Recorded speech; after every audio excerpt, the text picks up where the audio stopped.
Oke, bismillahirrahmanirrahim. Assalamualaikum warahmatullahi taala wabarakatuh. Kembali lagi di channel Rifki Akbari Hukum Keluarga.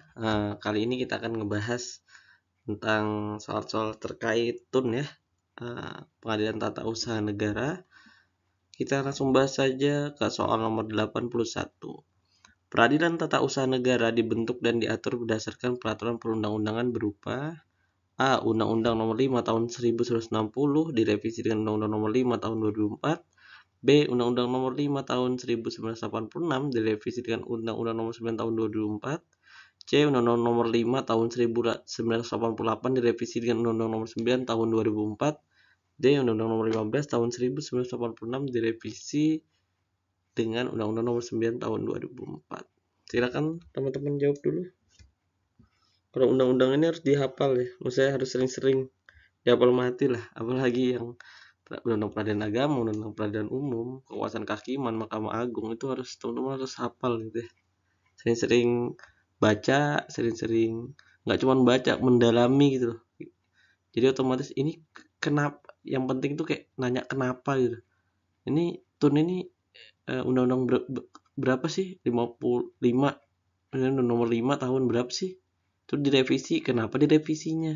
Apa aja revisiannya? Nah, harus tanya kenapa gitu.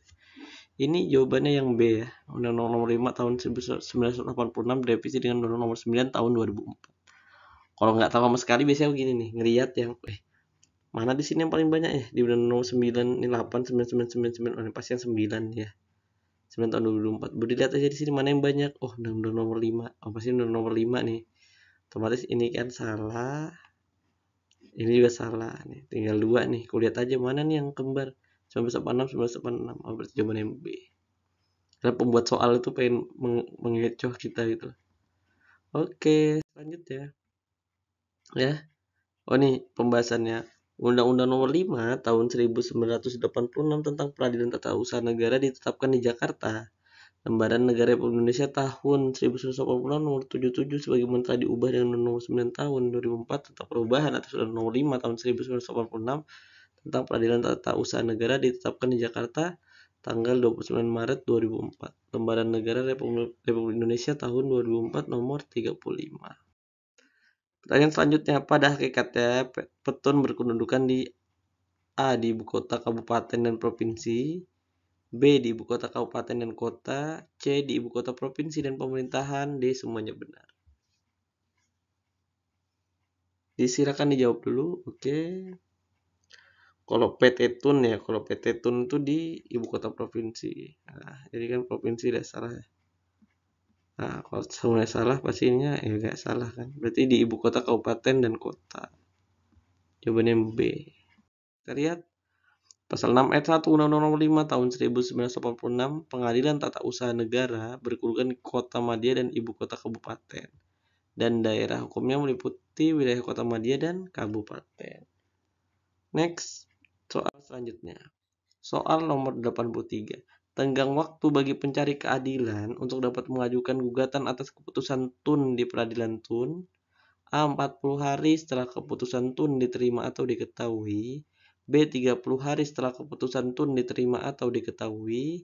C. 60 hari setelah keputusan TUN diterima atau diketahui. D. 90 hari setelah keputusan TUN diterima atau diketahui. Silahkan teman-teman jawab terlebih dahulu.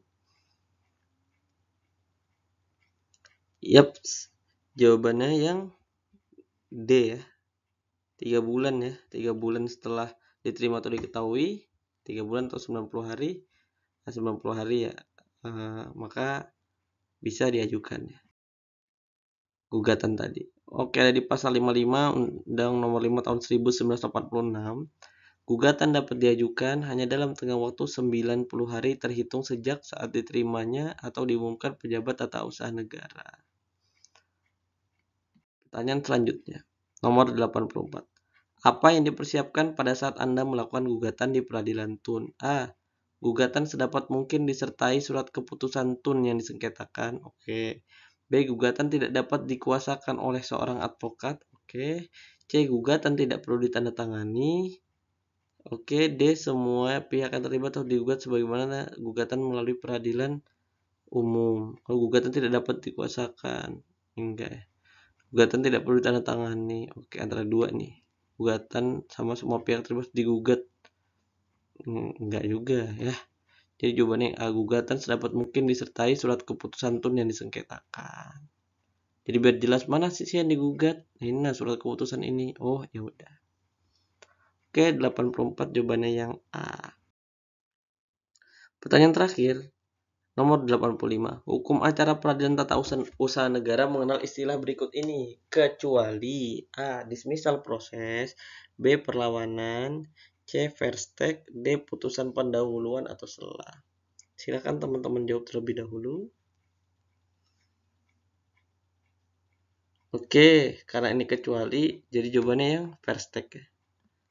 Kan yang jadi tergugat ya kan itu pemerintah ya, negara ya. Nah, otomatis kan nggak ada putusan verstek karena hadir nanti harus hadir mereka kan.